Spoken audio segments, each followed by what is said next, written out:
শরীর ছুঁয়ে দেখেছো তুমি, মন ছুঁতে পারলাম না।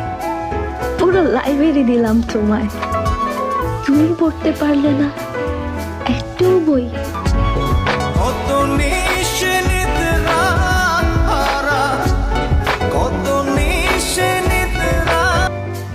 জানো, তুমি ছাড়া না আমার এই পৃথিবীটাই শূন্য।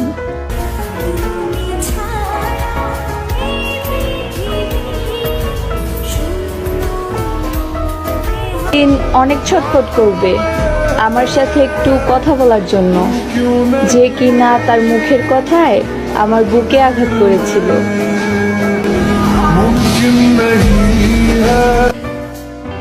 জান পাখিটা আমারে কইতো, তুমি কি আমার রাইখা চইলা যাইবা? আর আমি হাসতাম তার কথা শুনে।